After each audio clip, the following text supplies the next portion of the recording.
예수 그리스도의 종 바울은 사도로 부르심을 받아 하나님의 복음을 위하여 택정함을 입었으니 이 복음은 하나님이 선지자들을 통하여 그의 아들에 관하여 성경에 미리 약속하신 것이라. 그의 아들에 관하여 말하면 육신으로는 다윗을 통해서 나셨고 성결의 영으로는 죽은 자들 가운데서 부활하사 능력으로 하나님의 아들로 선포되셨으니 곧 우리 주 예수 그리스도시니라. 그로 말미암아 우리가 은혜와 사도의 직분을 받아 그의 이름을 위하여 모든 이방인 중에서 믿어 순종하게 하나니 너희도 그들 중에서 예수 그리스도의 것으로 부르심을 받은 자이니라. 7절은 같이 읽겠습니다. 로마에서 하나님의 사랑하심을 받고 선도로 부르심을 받은 모든 자에게 하나님 우리 아버지와 주 예수 그리스도로부터 은혜와 평강이 있기를 원하노라. 아멘. 아멘. 오늘은 복음을 누리는 전도자의 삶이라는 제목으로 말씀을 증거하도록 하겠습니다. 할렐루야. 주위에 계신 성도님들과 인사를 나누겠습니다. 전도자의 삶으로 현장을 살립시다. 전도자의 삶으로 현장을 살립시다. 전도자의 삶으로 현장을 살리는 교회를 만듭시다. 옆 사람 보고 하시기 바랍니다. 앞에 보고 있는 옆에 보고 하시기. 한 해를 마무리하는 12월에 하나님 우리에게 약속하신 축복의 말씀은 누리는 전도의 행복과 누리는 전도자의 삶입니다. 오전에는 복음을 누리는 전도자의 행복이라는 말씀을 주셨고 오후에는 복음을 누리는 전도자의 삶이라는 언약의 말씀을 주셨습니다. 우리가 이 언약의 말씀을 붙잡고 기도하면은 하나님은 응답을 하십니다. 전도자의 삶으로 교회가 치유되니 이제는 하나님이 주신 복음을 누리며 하나님 나라와 성령의 역사를 기다리기만 하면은 되겠다는 결론이 나오게 됐습니다. 처음 전도자의 삶을 시작하면서 어떻게 하면 우리 성도들의 삶 속에서 전도가 되어지고 제자가 세워질까 이런 마음이었는데 지금은 정말 전도는 하는 것이 아니고 되어진다는 확신이 생겼습니다. 어떻게 하면은 전도가 되어지고 제자가 세워지느냐면은 복음이 오직이 되어야 되는 것입니다. 다른 것으로는 안 되는 거죠. 복음이 오직이 된다는 것은 무엇입니까? 지금 우리 교회처럼 복음 외에 모든 것을 다 버리는 겁니다. 다른 사람들은 막 붙이잖아요. 근데 우리는 뭐예요? 다 떼내고 오직 복음만 남도록 하는 겁니다. 그래서 갈라디아 2장 2절에 내가 그리스도와 함께 십자가에 못 박혔나니 그런즉 이제는 내가 사는 것이 아니요 오직 내 안에 그리스도께 사는 것이라고 했어요. 이제 내가 육체 가운데 사는 것은 나를 사랑하사 나를 위하여 자기 자신을 버리신 하나님의 아들을 믿는 믿음 안에 사는 것이라고 했습니다. 첫 번째, 복음을 누리는 전도자의 삶이란 무엇입니까? 복음을 누린다는 것은 버릴 것을 버리며 산다는 것이죠. 복음 안에서 버릴 것을 버리고 사는 것입니다. 전도자의 삶을 살면 마음의 상처가 치유되죠. 여러분이 마음의 상처가 심해지면 어떻게 됩니까? 이것이 우울증, 정신병 이런 걸로 발전이 되죠. 그래서 마음의 상처가 있는 사람은 그걸 버려야 됩니다. 그렇죠. 제가 어제 결혼식장에 갔다 왔는데 고모네 누나 아들이 결혼해서 갔다 왔는데요. 큰 누나가 또 있어요. 큰 누나. 근데 큰 누나를 만난 거예요. 근데 그 누나가 보니까 인생이 참 힘든 인생을 살았더라고요. 6.25 때 자기 아버지가 이제 북한으로 끌려가서 어릴 때 3살인가 5살 때 엄마랑 같이 이렇게 살았습니다. 나중에 시집을 갔는데 자기가 좋아하는 남자가 있었는데 그 남자가 또 못 간 거예요. 할머니가 반대해가지고. 그래가지고 다른 남자 결혼한 거예요. 그러니까 얼마나 마음이 아팠겠습니까? 근데 그 남자가 그렇게 또 결혼해서 두드려 팬 거예요. 그래가 이제 이 우울증이 평생을 우울증으로 시달렸다 그러더라고요. 그러니까 이 마음의 상처가 커지면 뭐가 되느냐면요, 마음의 병이 됩니다. 그렇죠? 에베소 4장 26절에 27절에 보면 분을 내어도 죄를 짓지 말며 해가 지도록 분을 품지 말고 마귀에게 틈을 주지 말라. 그러니까 마귀는 어떡하든지 우리의 이런 상처, 그렇죠? 이런 마음의 병 이런 걸 통해서 역사하는 거죠. 여러분, 마음의 상처를 다 버리기 바랍니다. 버려야 누리게 되는 거예요.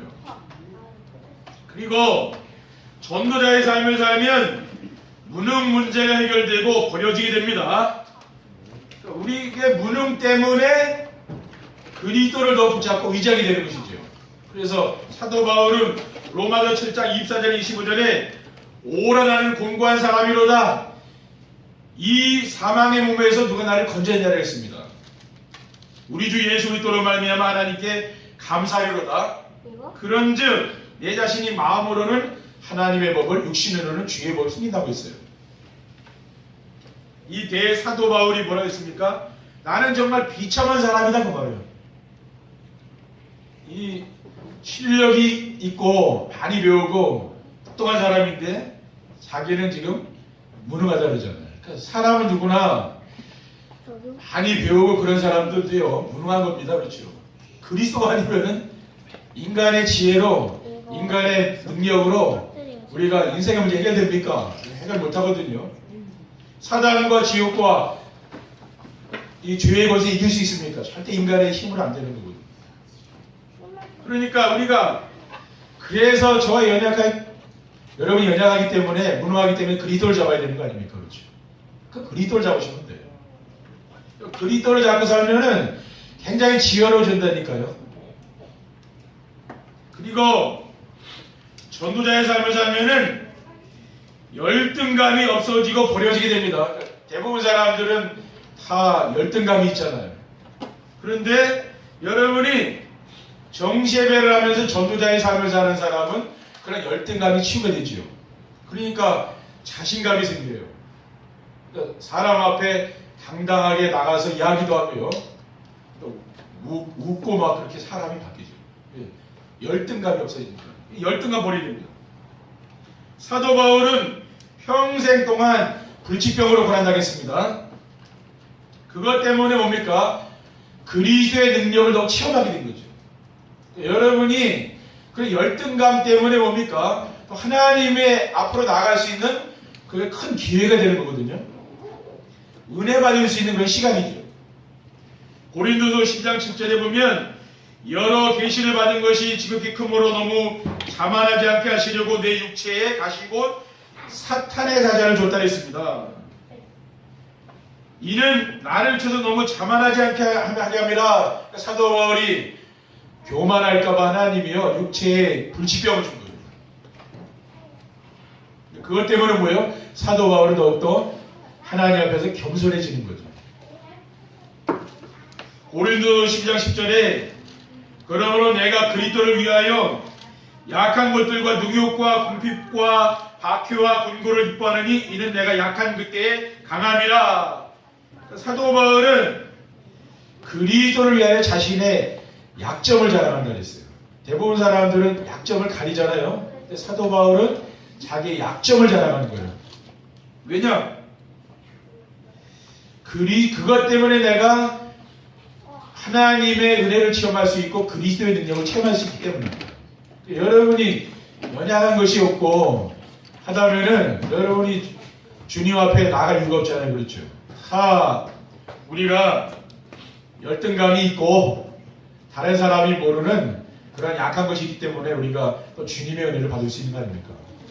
그러니까 여러분이 이런 것들은 다 버리라고 말이죠. 복음을 누리는 전도자의 삶이란 무엇입니까?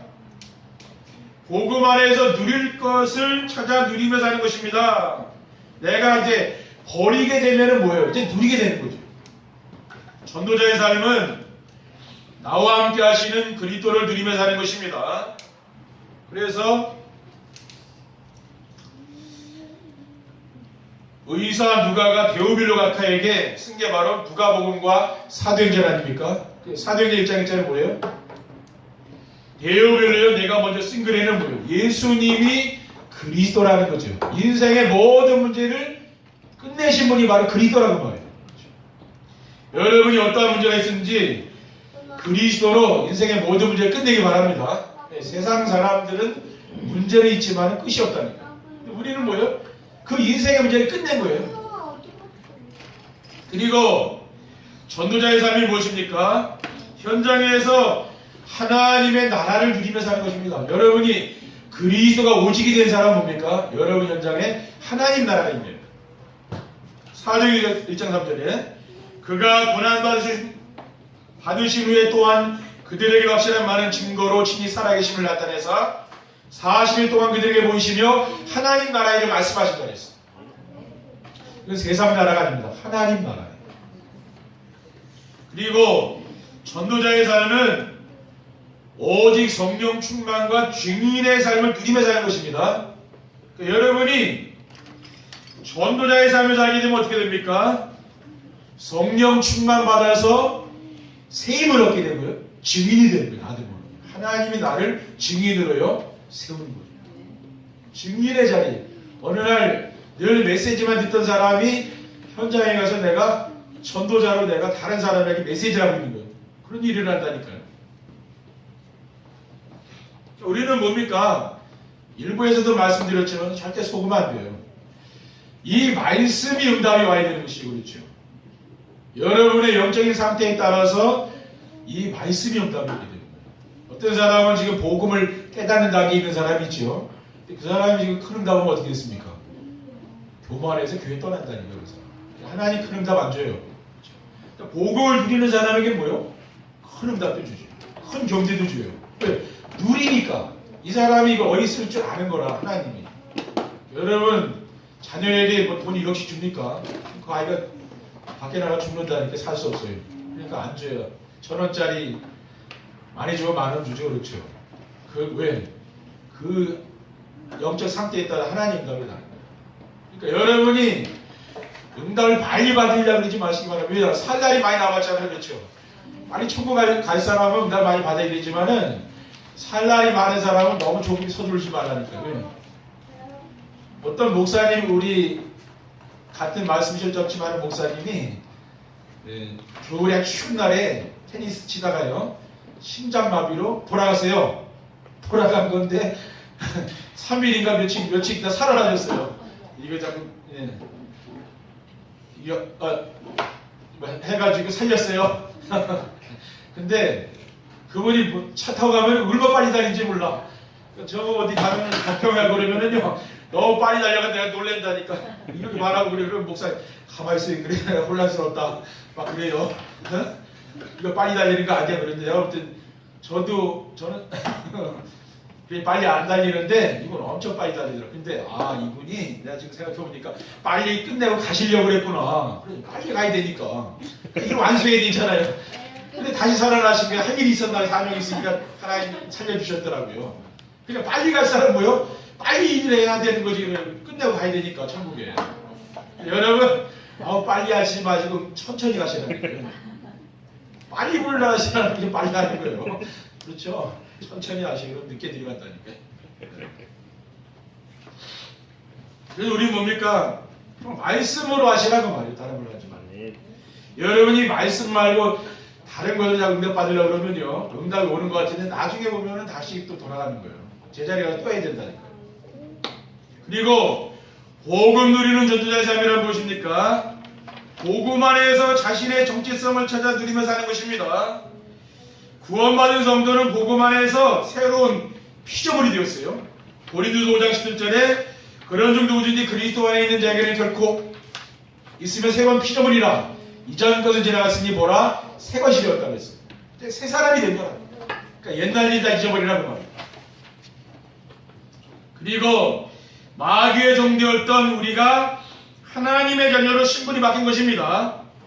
요한복음 8장 44절에 너희는 너희 아비 마귀에게서 났으니 너희 아비의 욕심대로 너희도 행하고자 하느니라. 그는 처음부터 살인한 자여 진리가 그 속에 없으므로 진리에 서지 못하고 거짓을 말할 때마다 제 것으로 말하나니 이는 그가 거짓말쟁이요 거짓사리가 되었습니다. 그러니까 불신자는 아무리 훌륭한 사람들이도요, 아무리 뭐 대통령이나 훌륭한 사람이라도 신분이 마귀자녀라는 거예요.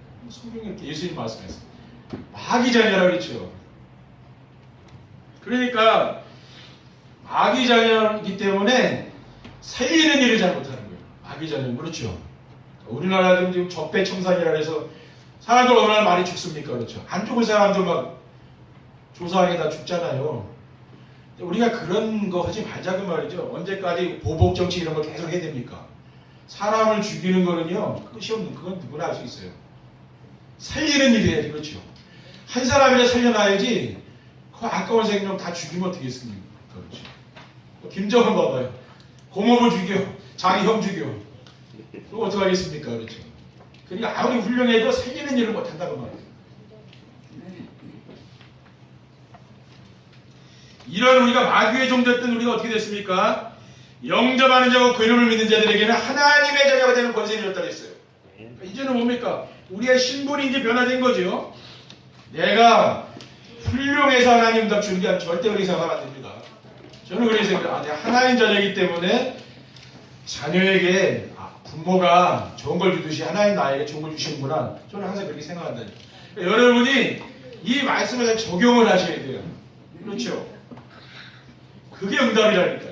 그리고 구원받은 성도가 누구인가 하면은 왕같은 제사장이요 거룩한 나라요 하나님의 소유된 백성이라고 했습니다. 베드로전서 2장 9절에 그러나 너희는 택하신 족속이요 왕같은 제사장들이요 거룩한 나라요 그의 소유한 백성이니 이는 너희를 어두운 데서 불러내어 그의 귀한 빛에 들어가게 하시니 아름다운 덕을 선포하게 됩니다. 여러분이 이 말씀을 암송하고 묵상하시라니까요.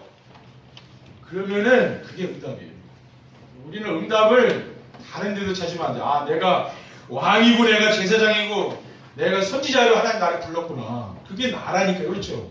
그러니까 내가 누군가 알아야 된다는 거예요. 지금 대부분 사람들은 뭐예요? 대부분 성도들이 내가 누군지 모르고 있으니까 응답받을 수가 없는 거죠. 두 번째, 복음을 누리는 전도자의 삶을 살리면 어떻게 됩니까? 복음의 비밀을 알아야 되는 거죠. 왜냐? 복음을 누리려니까 복음이 뭔가를 알아야 될 거 아닙니까? 로마서 1장 17절에 복음에는 하나님의 의가 나타나서 믿음으로 믿음에 이르게 하나니 기록된 바 오직 의인은 믿음으로 말미암아 살리라. 그렇죠? 의인은 뭡니까? 오직 의인은 믿음으로 산다 그랬잖아요. 우리는 이제 죄인이 아니라 뭡니까? 의인이 된 거예요. 의인. 그러니까 복음은 믿는 자에게 구원을 주시는 하나님의 능력입니다. 로마서 1장 16절에 내가 복음을 부끄러워하지 아니하노니 이 복음은 모든 믿는 자에게 구원을 주시는 하나님의 능력이라고 했어요. 뭐가 능력이라고 해요? 복음이 능력이라고 했어요. 복음. 우리는 자꾸만 능력을 구하고 지혜를 구하는데 하나님의 능력과 하나님 지혜는 뭐냐면은 복음이라니까요. 고린도서 1장 24절에 오직 부르심을 받은 자들에게는 유대인이나 헬라인이나 그리스도는 하나님의 능력이요 하나님의 지혜니라 그랬어요. 그리스도가 하나님의 능력이고 하나님 지혜다고 말해요. 왜냐? 그 당시에 이 로마 사람들이요 능력과 지혜를 구한 지금 사람은 똑같지 않습니까? 목사님 어떻게 하면 능력 있게 살고 힘 있게 살고 내가 지혜를 얻을 수 있습니까? 대부분 성도들이 다 그 질문하는 거 아닙니까? 그렇죠. 근데 성경의 답을 그리스도가 지혜고 그리스도가 능력이라고 사도 바울은 고백하는 거예요. 여러분이 뭡니까? 오직 그리스도가 되면 된다는 말이에요. 그리고 구원이란 무엇이냐? 재앙과 저주와 사탄과 지옥 권세에서 해방받는 것입니다. 지금 불신자는 어디 갇혀 있습니까? 재앙과 사탄과 지옥 권세에 잡혀있죠. 우리는 그리스도를 믿음으로 해방받는 거예요. 베드로전서 3장 18절에 그리스도께서도 단번에 죄를 위하여 죽으사 의인으로서 불의한 자를 대신하셨으니 이는 우리를 하나님 앞으로 인도하여 하십니다. 육체로는 죽임을 당하시고 영으로는 살리심을 받았다 했습니다. 그리고 복음이 뭐냐? 교회 와서는요 복음이 뭔가 여러분 아셔야 돼요. 복음은 하나님이 세상을 구원하시려고 보내주신 구세주이신 예수 그리스도입니다. 요한복음 3장 16절에 하나님이 세상을 처럼 살아가사 독생자를 주셨으니 이는 그를 믿는 자마다 멸망하지 않고 영생을 얻게 하라고 했습니다. 그리고 복음을 누리는 전도자의 삶을 살리면 어떻게 하면 됩니까?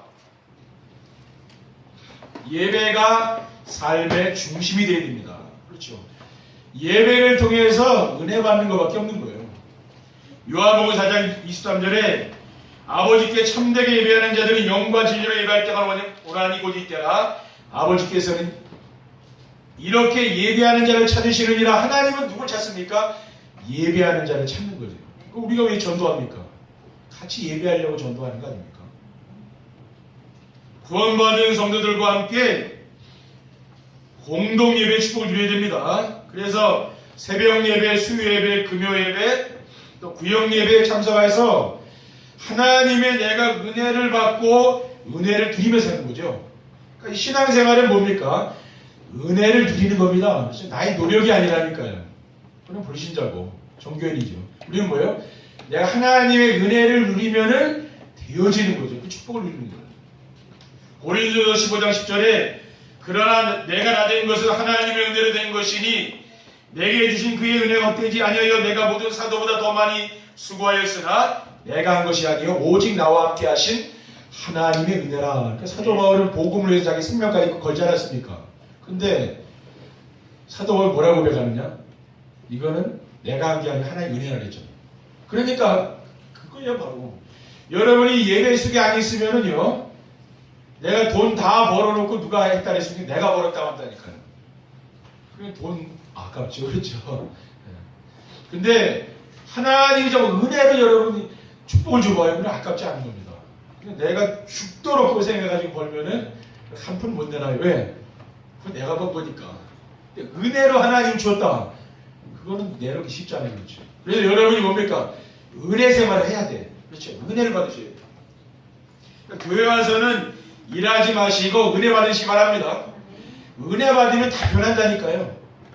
여러분이 변하면은 여러분 주위 사람들이 다 변하는 거예요.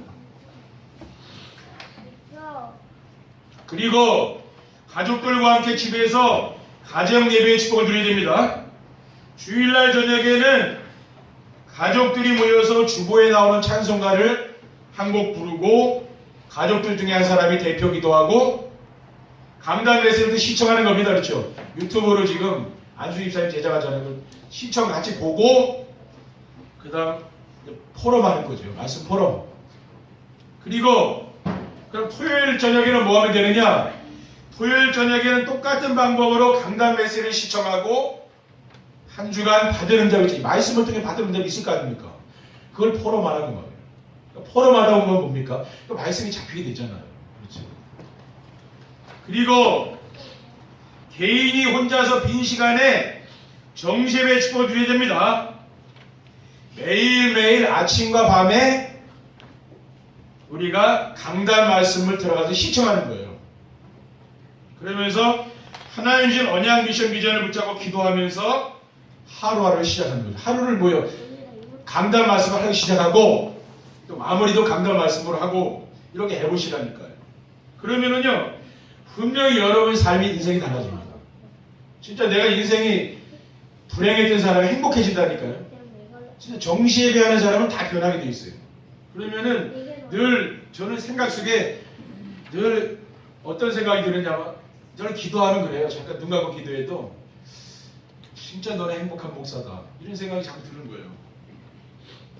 내가 의도하는 게 아니에요. 눈만 감으면 그 생각이 드는데 어떡하겠습니까? 행복한 목사라 부르는데 불행할 수가 없잖아요. 그렇죠? 행복하자는데 뭐 가진 게 없어도 행복한 목사라는데 우리 행복한 거 아니에요. 그렇죠? 근데 많이 가지고도 뭡니까? 불행한 사람이 많이 있잖아요. 많이 가지고. 여러분 정말 가진 게 없어도 여러분이 복음 때문에 행복한 인생을 사시기 바랍니다. 그게 중요하다니까요. 그러면 하나님 여러분 풍성하게 채워주실 줄 믿습니다. 그리고 복음을 누리는 전도자의 삶을 살리면 어떻게 하면 됩니까? 복음 안에서 찾는 CVDIP가 있어야 됩니다. 먼저 하나님이 주신 언약과 비전이 있어야 되는 거예요. 커버넌트, 언약이죠. 오늘날 우리 한국 교회 문제를, 세계 교회 문제를 보면서 여러분이 뭡니까? 거기서 경각심을 찾는 거예요. 정말 언약의 말씀에 내가 뿌리를 내리고 여기에 생명을 해드리겠구나. 그런 마음을 가지시다. 여러분 강단 말씀에는 분명히 언약의 말씀이 선포됩니다. 그럼 그 언약의 말씀을 가지고 여러분 문제를 보면서 문제 있는 분들 계실 거 아니에요? 그러면은 강단 말씀을 들으면서 그 언약의 말씀을 붙잡고 계속 묵상하고 암송해 보라니까요. 그러면 하나님 어떻게 하실까? 그 말씀이 내 문제에 대한 답이요. 저는 그렇게 항상 응답이 오더라고요. 그러니까 확신이 있는 거예요. 그렇죠? 저는 이제 제가 책을 봐가지고 설교 준비하는 게 아닙니다. 책 보고서 설교 준비하는 목사님도 있다니까요. 굉장히 은혜되죠. 책 보고 지식도. 근데 말씀 성취를 못 본다는 말이에요. 그렇게 해가지고. 근데 저는 이 말씀을 찾아가지고 그것을 전달하는 거예요. 그러니까 보면 여러분이 말씀만 잡아도 그게 응답이다. 그래서 정시해야지 그 이유가 있는 거예요. 왜요? 아무리 훌륭한 사람이라도 신앙생활 잘하는 사람도 이 말씀의 응답이 와야 될 거 아니에요. 그렇죠? 그래야 신앙생활 되는 거 아닙니까? 옆 사람이 아무리 응답받으면 뭐합니까? 내가 받아야 될 거 아니에요. 그렇죠? 근데 말씀이 아니면은 받을 수 있는 길이 없다는 말이에요. 우리가 졸려도 예배를 우리가 정신 차리고 해야 됩니다. 그렇죠? 그래도 우리 랩너트들 사닐 거 아닙니까? 왜냐? 이 아이들이 다 보고 배운다니까요. 목사님이 하는 거, 우리 부모님이 하는 거 따라한다니까 나중에 보면 분명히 닮아요. 성도들이 담임 목사 안 닮겠습니까? 닮는다니까요. 제 신앙 색깔을 닮아간다니까 성도들도 똑같아요. 우리 랩너트는 부모님의 신앙 색깔 닮아가는 거예요. 신비주의면은 자녀들 신비주의, 율법주의면 율법주의, 복음주의면 이 복음주의를 한다니까. 그렇게 하셔야 된다니까요. 그러니까 될 수 있으면 뭡니까? 자녀들을 자꾸 책망만 하는 게 아니라 용서도 해줘야 되는 거죠. 그렇죠? 아무 숨통 막히게 자녀를 교육하면 안 됩니다. 풀어주시라는 말이죠. 그렇죠? 숨 쉬면서 살게.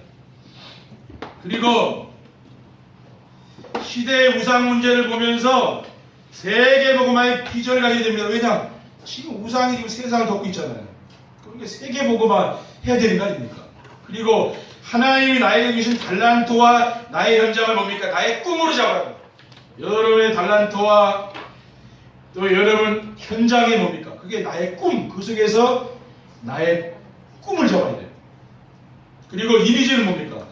강단의 말씀과 기도 속에서 이 말씀을 잡아 기도하면서 전문성을 갖춰라고 말이죠. 왜냐? 이 시대는 이건 전문화 사회입니다. 그리고 프랙티스, 실천할 것은 뭐냐? 여러분이 이렇게 하시다 보면은 다른 사람들이 할 수 없는 거 도전 포기하지 말라고 말이에요.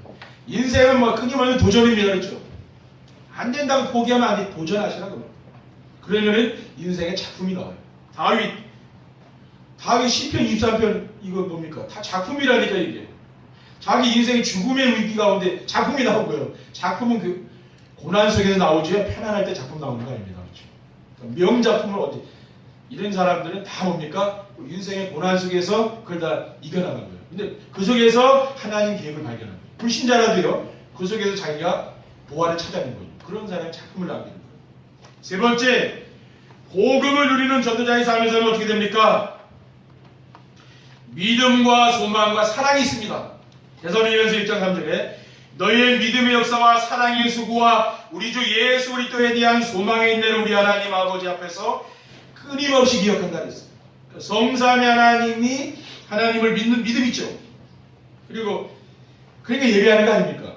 그 다음에 하나님의 말씀의 능력을 믿는 믿음, 이것이 있으면은 내 마음에 힘과 용기가 생기죠. 그리고 복음 안에서 미래에 대한 소망이 있잖아요. 우리 렘넌트를 쳐다보는 소망이 있지 않습니까? 그 부모님 거기서 힘이 나는 거잖아요. 그리고 그렇기 때문에 인내할 수 있는 거예요. 말 안 들어도 뭡니까? 그 인내할 수 있는 거예요. 소망이 있으니까. 그리고 사랑하기 때문에 수고할 수 있는 거죠. 사랑. 내 아내를 사랑하니까 남편이 그렇게 힘들게 수고하는 거 아니에요. 왜? 사랑하니까. 사랑하는 사람은 뭡니까? 그 사람을 위해 수고해도 그 수고가 아니에요. 기쁜 거죠. 사랑하니까 그렇죠. 그리고 복음을 읽는 전도자의 삶을 살면 어떻게 됩니까? 능력과 성령과 큰 확신이 생깁니다. 데살로니가전서 1장 5절에 이는 우리 복음이 너에게 말로만 이른 것이 아니라 또한 능력과 성령과 큰 확신이 된 것이라 우리가 너희 가운데서 너희를 위하여 어떠한 사람이 된 것은 너희가 아는 바와 같으니라. 그러니까 이 데살로니가 교회는 어땠습니까? 능력, 하나님의 능력이 나타났어요. 그리고 성령의 역사, 큰 나의 믿음의 확신이 있는 거예요. 말씀에 대한 확신이 있다고. 이게 있어야 돼요. 날마다 여러분이 강단의 말씀을 시청하고 이 설교에서 나오는 성구를 암송하고요, 묵상하게 되면은 하나님의 능력이 나타납니다. 요한 54장 1절에 뭐라 했습니까? 너희는 마음에 근심하지 말고 두려워하지 말라. 그랬잖아요. 하나님을 믿으니 또 나를 믿으라 그러죠. 이 말씀이 떠올리면 뭡니까? 아무것도 걱정할 거 있어요. 하나님을 믿고 그리스도를 믿기 때문에 염려 걱정하지 말라고 딱 나와 있잖아요. 그러니까 염려 걱정을 안 하는 거죠. 그때부터. 왜? 여러분 말씀을 믿으시라니까요. 그게 주님이 우리에게 주는 거라니까요. 우리는 그렇게 믿어야 됩니다. 내가 말씀을 떠올릴 때는 하나님이 이걸 응답이구나 이렇게 보시라니까요. 근데 그러려면 뭐예요? 확신이 있어야 돼요. 말씀에. 저는 지금 성경을 보면은 그 확신이 있어요. 그러니까 설교도 확신 있게 하는 거예요. 그 말씀에 대한 신뢰를 하기 때문에 그렇습니다.